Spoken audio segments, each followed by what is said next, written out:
Frères et sœurs, tournons nos Bibles dans Jean chapitre 17. Nous allons passer un peu de temps dans la prière sacerdotale de notre Seigneur et Sauveur Jésus-Christ. Donc, c'est cette prière qu'il a adressée à Dieu, qui est son Père et qui est pareillement aussi également notre Père, le Père céleste, le Dieu de tous. Donc, nous allons examiner selon cette prière, méditer en profondeur sur la prière sacerdotale de notre Seigneur et Sauveur Jésus-Christ. Donc, Jean chapitre 17, à partir du premier verset. Donc, je vais lire au nom de notre Seigneur et Sauveur Jésus-Christ. Après avoir ainsi parlé, Jésus levant les yeux au ciel et dit, Père, l'heure est venue. Glorifie ton Fils, afin que ton Fils te glorifie, selon que tu lui as donné pouvoir sur toute chair, afin qu'il accorde de la vie éternelle à tous ceux que tu lui as donnés. Ici, là, ça, c'est notre Seigneur et Sauveur Jésus-Christ, bien sûr, qui adresse cette prière à Dieu. Et dans cette prière, nous sommes inclus là-dedans.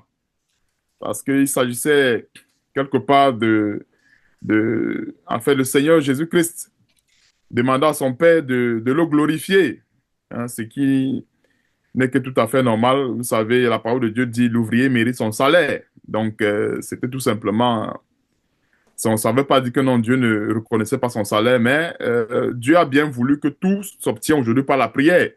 Ça ne veut pas dire que Dieu ne connaît pas nos problèmes, ça ne veut pas dire que Dieu ne connaît pas notre situation. Mais nous prions tout simplement parce que c'est le canevas que Dieu nous a donné par la foi. Donc, des fois, on peut être dans des situations, Dieu connaît, il connaît toutes choses, comme le dit la parole de Dieu. Mais nous avons besoin de passer quand même par le canal de la prière pour pouvoir obtenir ce dont nous méritons, ou bien ce dont nous avons besoin. Pourquoi? Parce que c'est ce que Dieu a. En fait, ça fait partie de la discipline de Dieu. Dieu a bien voulu que les choses se demandent par la prière. Donc, c'est aussi également la même chose avec notre Seigneur et Sauveur Jésus-Christ. Quand il lève les yeux au ciel, autant pour moi, et il demande à son Père, et ça montre encore une fois de plus la différence entre Dieu qui est le Père céleste et le Fils qui est le Seigneur Jésus-Christ. Parce que comme le bien-aimé frère Georges a souvent l'habitude de rappeler et que nous efforçons à rappeler, c'est que Dieu est distinct. Dieu le Père est distinct de son Fils. On voit bien cette soumission même dans cette prière, comment il s'adresse à son Père.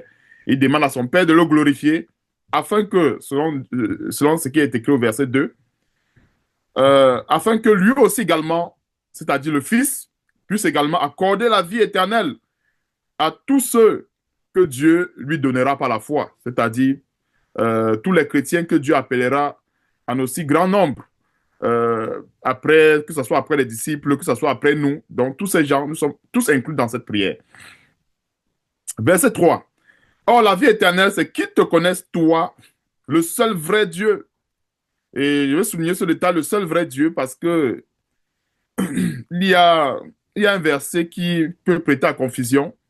Et ça, c'est dans l'épître de Jean. Quand nous voyons le verset 3 qui dit, oh, la vie éternelle, c'est qu'ils te connaissent, toi, le seul vrai Dieu.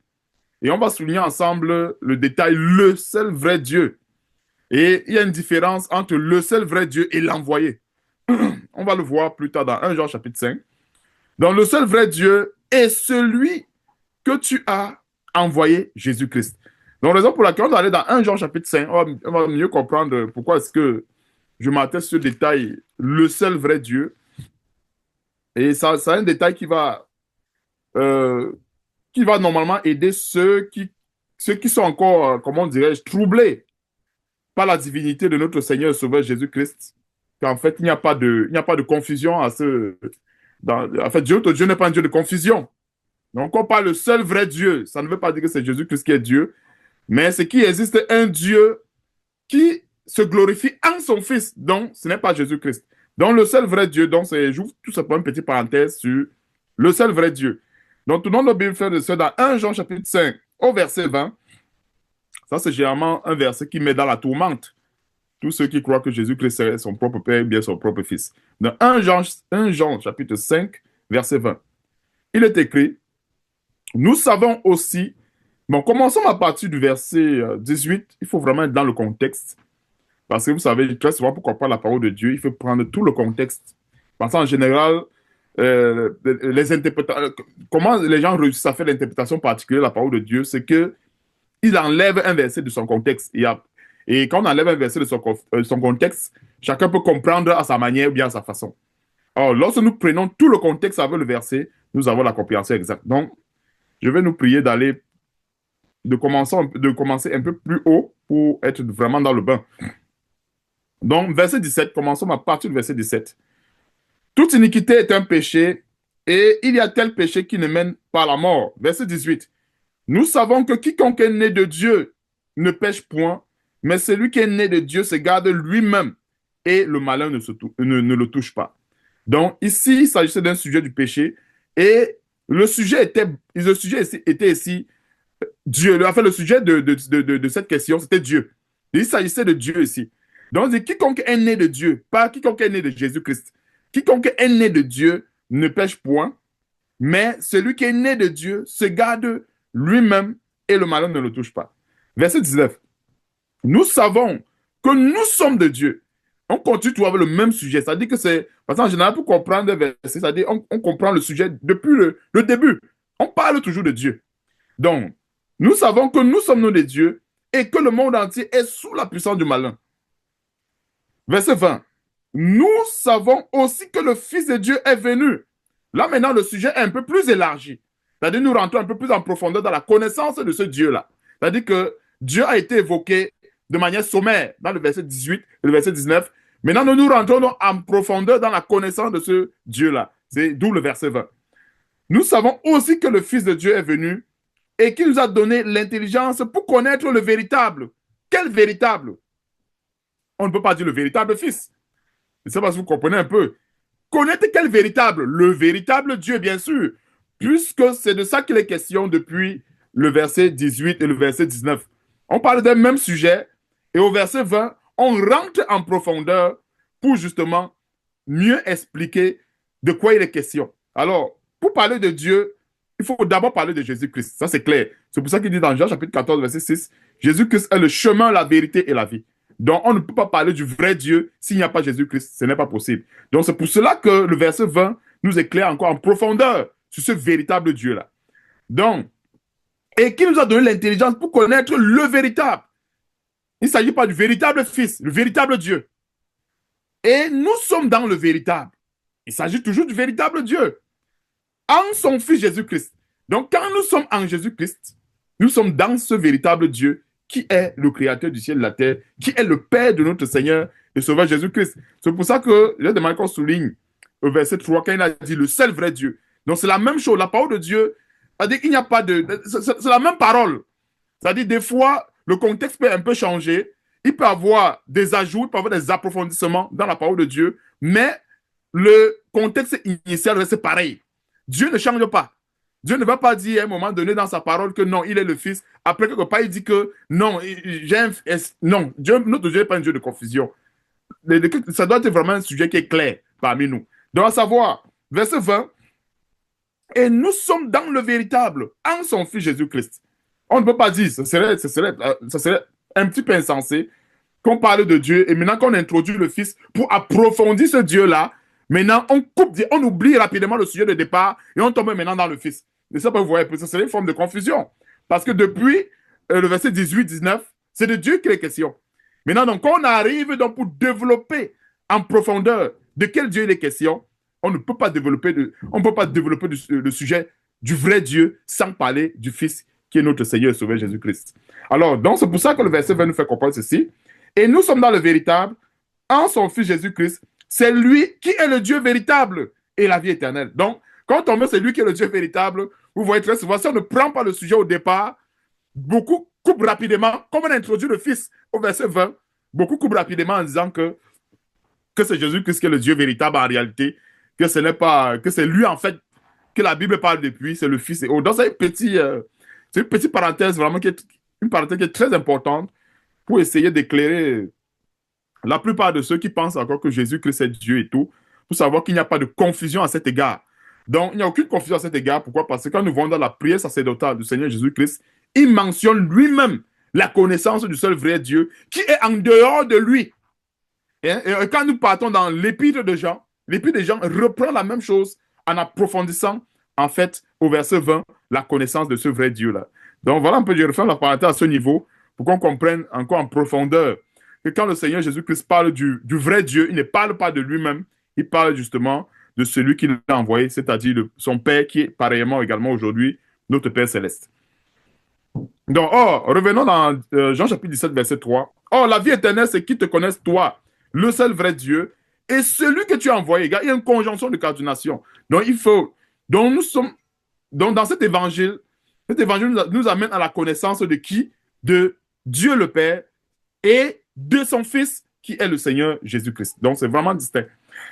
Verset 4. Je t'ai glorifié sur la terre. J'ai achevé l'œuvre que tu m'as donnée.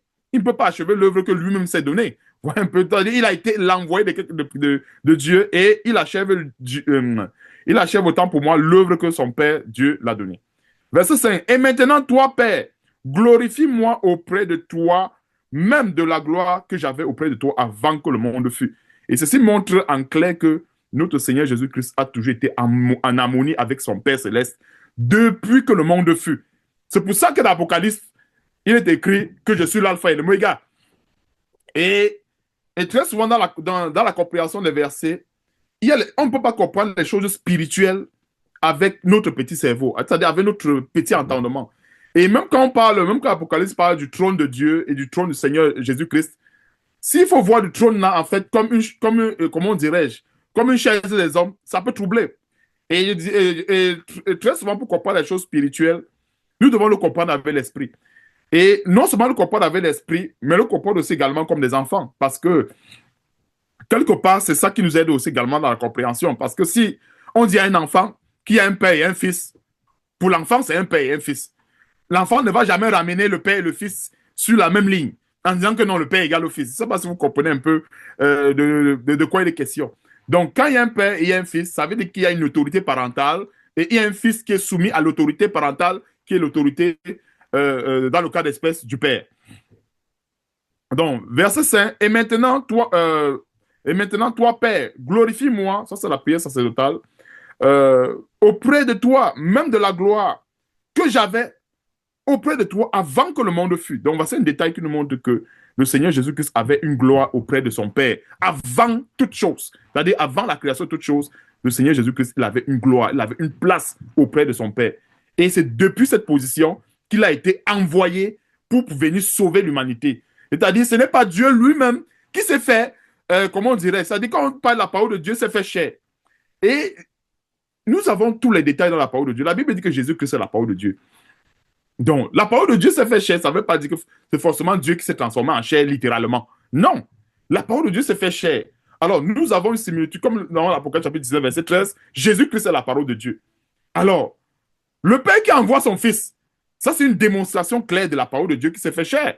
Parce que c'est Jésus-Christ qui est la parole de Dieu. Vous voyez un peu? Alors, Jésus-Christ, qui est la parole de Dieu, lui s'humilie, vient en chair, sauver l'humanité. Et nous voyons ici en clair que quand il prie, il demande au Père de le glorifier, de la gloire qu'il y avait avant. Donc nous comprenons que l'historique de sa venue sur la terre, c'est-à-dire que le Seigneur Jésus-Christ ne commence pas à exister, aujourd'hui on va dire, entre guillemets, dans le ventre de Marie. Il existait avant même que le monde fût. Et il a toujours été en harmonie avec Dieu depuis la création. Donc c'est pour cela qu'il peut avoir, comme nous voyons dans l'Apocalypse, Jésus-Christ dit, je crois qu'il y a des versets où Jésus-Christ se présente comme l'alpha et l'oméga. C'est tout à fait normal. Donc, il est au commencement de toutes choses et toutes choses subsistent en lui. Mais ça ne veut pas dire qu'en fait, il n'a plus une autorité au-dessus de lui. Non. Il y a tout simplement une harmonie, il y a une harmonie profonde entre le Père et le Fils, à telle enseigne que si, comme je dirais, si on ne rentre pas en profondeur dans les Écritures, pour ceux qui s'arrêtent dans les détails superficiels, peuvent penser que c'est la même chose, alors qu'en réalité, ce n'est pas la même chose. Il y a une autorité. Le Seigneur Jésus-Christ a l'autorité de son Père et c'est en se soumettant à cette autorité qu'il est venu, bien sûr, accomplir l'œuvre de la croix, telle que nous le connaissons. Verset 6. J'ai fait connaître ton nom. Le nom de qui? Ce n'était pas son nom. Hein? Il a fait connaître le nom de son Père, le nom de Dieu. J'ai fait connaître ton nom aux hommes que tu m'as donné du milieu du monde. Ils étaient à qui? Ils étaient à toi. Donc, c'est ces gens. C'est ça qui nous montre en fait que Dieu est le Père des esprits, comme la Bible le dit, et c'est lui qui donne le souffle de vie à tout homme. Maintenant, donc, Dieu a donc décidé de confier les âmes à son Fils Jésus-Christ. Et c'est ce qui s'est passé. Il a confié ses âmes à son Fils. Et même jusqu'à aujourd'hui, le Seigneur Jésus-Christ, il est le roi des rois sur un royaume que Dieu l'a donné. Dieu l'a donné. Et j'ai très souvent compris ça de manière plus simple avec la royauté de Joseph. Dans l'Ancien Testament, la Bible dit que tout ce qui s'est fait dans les choses de l'Ancien Testament, il y a beaucoup de figures de Jésus-Christ dedans. C'est l'ombre des choses à venir.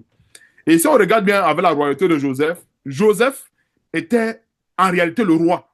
Hein? Il était en réalité le roi en Égypte.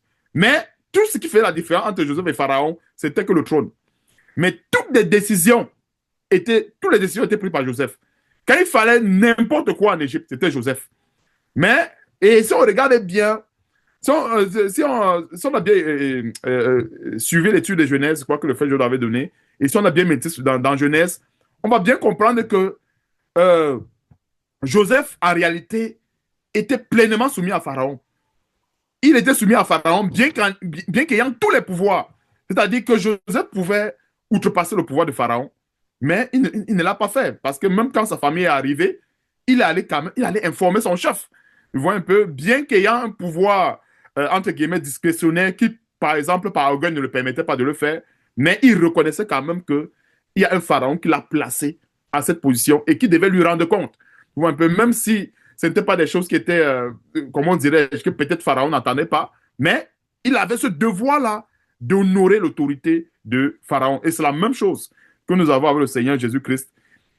Tout lui a été soumis et le Seigneur Jésus-Christ a reçu l'autorité sur toute chair, mais tel que nous le voyons encore une fois de plus, avec cette autorité, il n'a pas utilisé cette autorité pour défier celui de son Père qu'il a envoyé, mais il a utilisé cette autorité justement pour nous donner le salut, pour en fait amener le royaume de Dieu qui était si éloigné vers nous. Je ne sais pas si vous comprenez un peu, parce que c'est ça la mission du Seigneur Jésus-Christ. Il est venu amener quelque chose qui était loin, il a rapproché vers nous. Et c'est pour cela qu'aujourd'hui, comme le Seigneur le dit, le Seigneur a dit, vous ferez les choses que je fais et vous en ferez de plus grandes. Ce n'était pas possible avant. Mais c'est possible aujourd'hui. Pourquoi? Parce que le Seigneur Jésus-Christ a été mandaté par le Père pour ramener les grandes choses justement vers nous. Donc, verset 6, j'ai fait connaître ton nom aux hommes que tu m'as donné du milieu du monde. Ils étaient à toi et tu me les as donnés et ils ont gardé ta parole. Maintenant, ils ont connu que tout ce que tu m'as donné vient de toi. Verset 8, car je leur ai donné les paroles que tu m'as données et ils les ont reçues. Et ils ont vraiment connu que je suis sorti de toi et ils ont cru que tu m'as envoyé. Amen, amen. Dieu soit loué pour cet enseignement. Achille, il y a un frère du côté du Cameroun, Landry, qui dit ceci. Pardon, je voudrais savoir si le nom de Jésus est le nom de Dieu, car il est écrit en Jean chapitre 17, verset 11. Ceci, garde-les en ton nom, ce nom que tu m'as donné.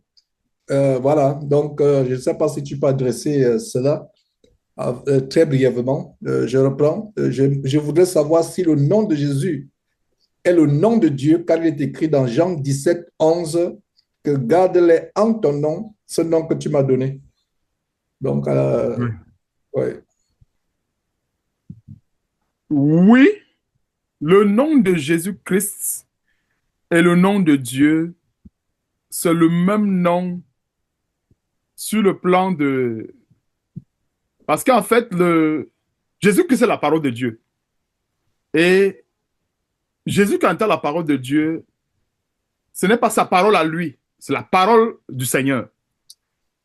Alors, sur le plan de cette parole, sur le plan de l'évangile, c'est le même nom. Ça passe, vous voyez un peu. C'est-à-dire, c'est le même nom. Mais maintenant, donc, en ce qui concerne maintenant l'autorité, vous voyez un peu, parce que quand il s'agit de l'autorité, ce n'est plus pareil. Je vais prendre un exemple terre à terre. Terre à terre. Admettons deux associés, je l'ai dit, deux associés qui travaillent pour une entreprise. C'est-à-dire que ça peut être, je peux prendre n'importe quel exemple, une entreprise J&M, voilà, J&M par exemple. Alors, les deux associés ont un même nom. C'est-à-dire quand il s'agit de leurs activités commerciales.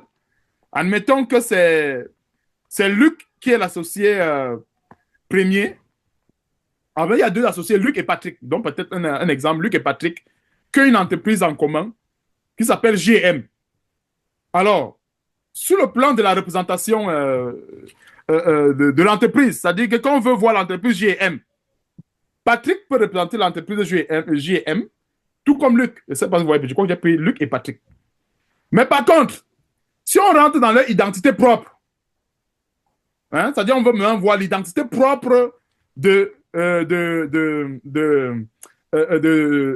associés de l'entreprise, on ne va plus dire que Patrick, lui, il est GM et Luc, il est GM. Je ne sais pas si cet exemple est assez simple. C'est vrai que j'ai parlé sur deux volets parce que quand on parle de la parole de Dieu, il y a l'unicité, c'est-à-dire la parole de Christ, c'est la parole de Dieu, c'est le même nom sur ce plan-là. C'est-à-dire, quand il dit, par exemple, verset 11, Père Saint, garde en ton nom hein, ce que tu m'as donné, afin qu'il soit un. C'est quoi, c'est ça? Je ne me trompe pas. Je ne suis plus dans le monde et ils sont dans le monde et je vais à toi. Père Saint, garde en ton nom ce que tu m'as donné, afin qu'il soit un, comme nous. Je crois que c'est ça ce verset. Ouais. Voilà. Donc, en fait, quand je parlais de l'évangile, c'est le même évangile. C'est la même parole.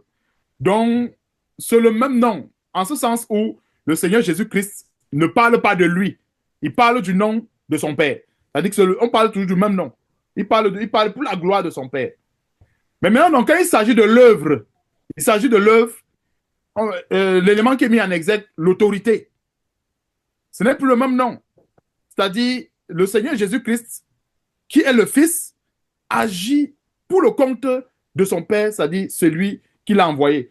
Et j'ai pris un exemple un peu simple, un peu comme deux associés, Luc et Patrick, qui ont une entreprise en commun, J&M.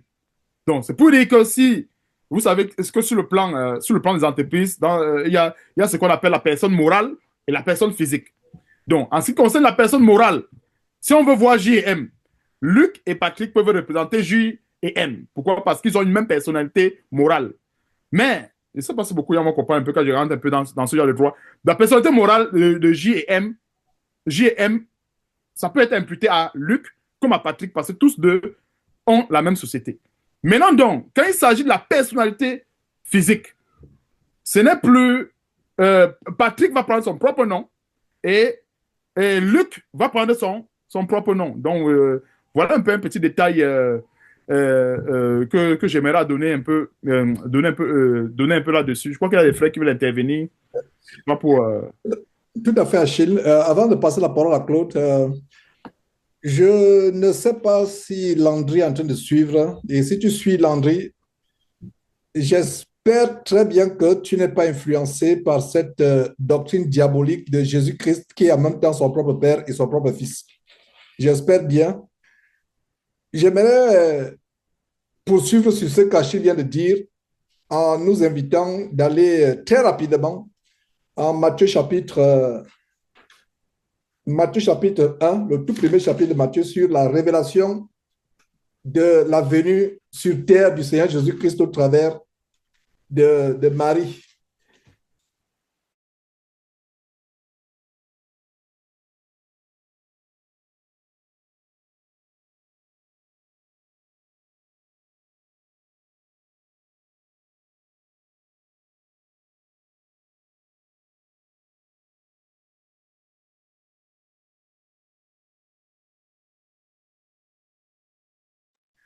Ouais, frère, ton micro est bloqué, on ne t'entend pas, s'il te plaît.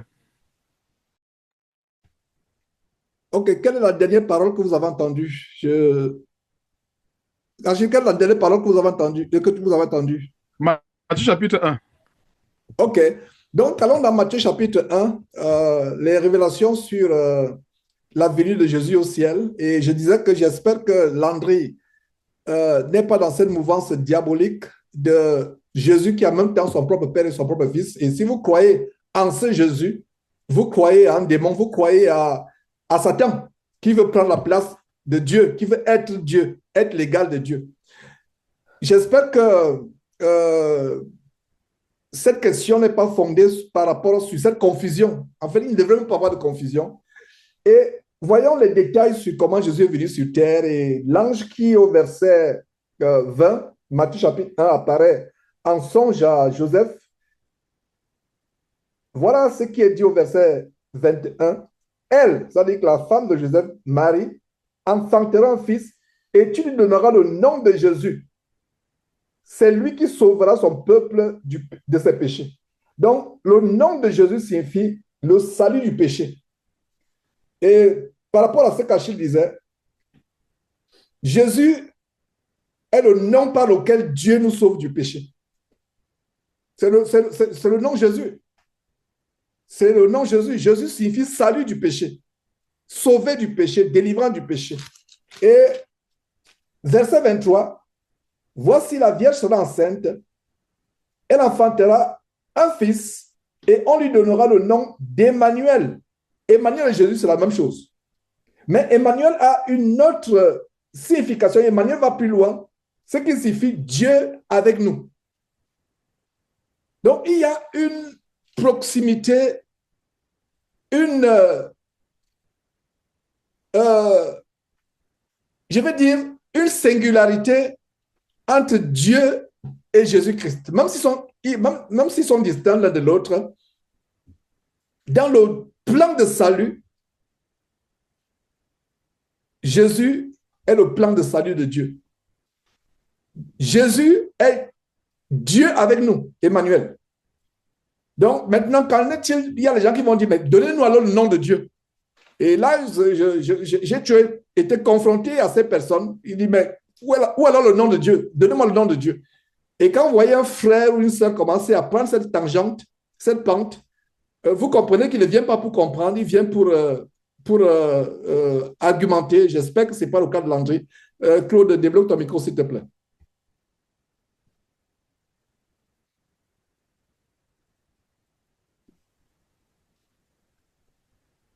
Gloire à Dieu, à mes chers frères, sœurs, que Dieu soit loué pour cette exhortation, enseignement, frère Achille. Je vais être très très rapide, c'est vraiment sur le point de Landry, Georges, pour aller dans la continuité de ce que vraiment, tu as rappelé, que Dieu a bien voulu que tu rappelles. Gloire à Dieu pour cela. Je vais juste rappeler un verset que nous connaissons tous, que nous citons tous sans cesse, qui est Philippiens 2, verset 9, verset 9 à 10, parce que souvent certains le citent, notamment ceux qui ont qui vivent cette confusion, qui ne vient, qui nous savons vient du diable, le citent à moitié, disons. Mais la parole de Dieu répond à toute interrogation elle-même. Parce que le verset, nous le citons, mais il faut aussi le comprendre, il faut vraiment le laisser vivre en nous. Il faut le laisser travailler en nous. Le verset que nous connaissons nous dit, c'est pourquoi aussi Dieu l'a souverainement élevé et lui a donné le nom qui est au-dessus de tout nom. Donc c'est Dieu qui lui a donné le nom. C'est Dieu qui a donné le nom au Seigneur Jésus-Christ. Ce nom-là, c'est Dieu qui le lui a donné. Afin qu'au nom de Jésus, tout genou fléchisse dans les cieux, sur la terre et sous la terre. Alors, lorsqu'on donne quelque chose à quelqu'un, il faut que la chose t'appartienne déjà. Je fais un don à quelqu'un, je ne peux pas faire un don à quelqu'un de la propriété de quelqu'un d'autre. Ce serait vraiment contre la loi, ce ne serait pas normal. Ce serait à la rigueur un vol. Mais le nom qui a été donné au Seigneur Jésus-Christ vient de Dieu. C'est le nom que Dieu a bien voulu lui donner afin qu'il exerce tout le pouvoir de Dieu, afin qu'il exerce notamment le pouvoir le plus, qui est le plus grand mystère que notre bien-aimé frère a souvent rappelé, celui qui nous délivre du péché, celui qui nous a arrachés du péché, qui nous a lavé du péché. Et il a rappelé par cette révélation qui est donnée depuis le premier chapitre du livre de Matthieu. Donc voilà, c'était juste vraiment pour aller dans la continuité, mes bien-aimés frères.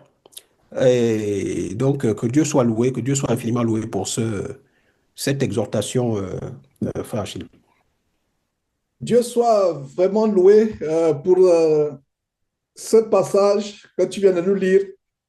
Ce passage est la transition entre l'enseignement et la deuxième partie des prières. Parce qu'il n'y a pas de hasard, mes frères de ça.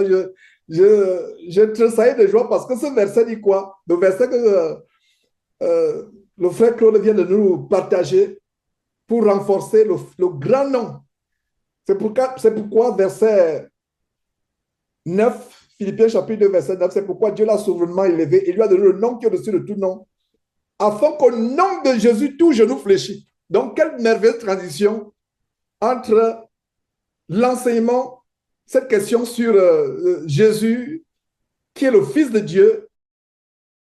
Je voyais deux mains qui étaient levées. Je suis toujours dans cette transition entre le nom de Jésus, justement, qui nous montre que tout genou fléchit.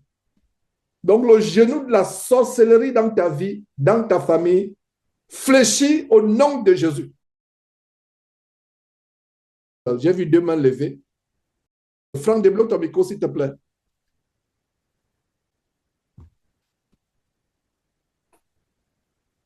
Oui, bonjour, vous m'entendez? Si vous me le permettez, c'était juste pour lire deux versets, en fait, dans la transition que tu es en train de faire, bien-aimé frère, et que Achille a faite. Le premier verset, c'est 1 Corinthiens, chapitre 15, verset 27. Par rapport à la suprématie du nom de Jésus-Christ, je vais juste lire ce passage pour nuancer un point, afin que ceux, justement, qui ont la confusion à ce niveau-là, sache que le Saint-Esprit apporte une nuance. 1 Corinthiens 15, verset 27. Je lis 1 Corinthiens chapitre 15, verset 27. Dieu, en effet, a tout mis sous ses pieds, mais lorsqu'il dit que tout lui a été soumis, il est évident que celui qui a soumis toute chose est accepté. Donc on voit ici que Dieu a soumis tout au nom de Jésus-Christ. Il lui a donné le nom qui est au-dessus de tous les noms. Mais le seul qui n'est pas soumis à ce nom, c'est Dieu le Père. C'est Dieu notre Père. Verset 28. Et lorsque toutes choses lui auront été soumises, alors le Fils lui-même sera soumis à celui qui lui a soumis toutes choses, afin que le Père soit tout en tous. Afin que Dieu soit tout en tous, autant pour moi. C'était juste pour lire ce verset, juste pour le lire en fait pour, voilà, dans la continuité de la transition qui était faite, que il y a quelqu'un qui est accepté, c'est celui qui lui a soumis toutes choses, Dieu notre Père. Deuxième passage, bien aimé, Hébreux chapitre 10, c'était le deuxième passage que je voulais lire. Verset 5. Hébreux 10, verset 5. Donc, je lis rapidement. C'est pourquoi Christ, entrant dans le monde, donc là, en fait, entrant là, on nous a appris à l'école, c'est le participe présent. C'est une action qui est en cours. Donc, on voit ici un moment où le Seigneur s'apprête à rentrer dans le corps de Marie, dans le ventre de Marie, quand le Saint-Esprit va lui former un corps. Qu'est-ce que la Bible dit? Tu n'as voulu ni sacrifice, ni offrande. Donc, c'est Jésus-Christ qui parle, en fait. Puisque la Bible dit, c'est pourquoi Christ, entrant dans le monde, dit. Donc, Christ dit ceci avant d'entrer dans le monde. Il dit ceci à qui? Il dit ceci à son Père. Tu n'as voulu ni sacrifice, ni offrande, mais tu m'as formé un corps. Donc, c'est Dieu le Père qui lui a formé ce corps dans le ventre de Marie. Et il continue. Tu n'as agréé ni holocauste, ni sacrifice pour le péché. Alors je dis, voici, dans le rouleau du livre, il est question de moi. Quel rouleau du livre? Il s'agit de la parole de Dieu. Donc, c'était par rapport au nom, en fait. Pour faire, ô Dieu, ta volonté. Verset 8. Après avoir dit d'abord, tu n'as agréé ni sacrifice, ni offrande, ni holocauste, ni sacrifice pour le péché, ce qu'on offre selon la loi. Il dit ensuite, voici, je viens pour faire ta volonté. Et il abolit ainsi la première chose pour établir la seconde. Verset 10.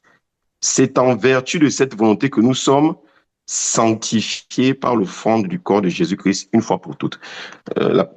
Achille a parlé justement de la vérité qui nous sanctifie. Et voilà un peu en détail comment on a été sanctifié.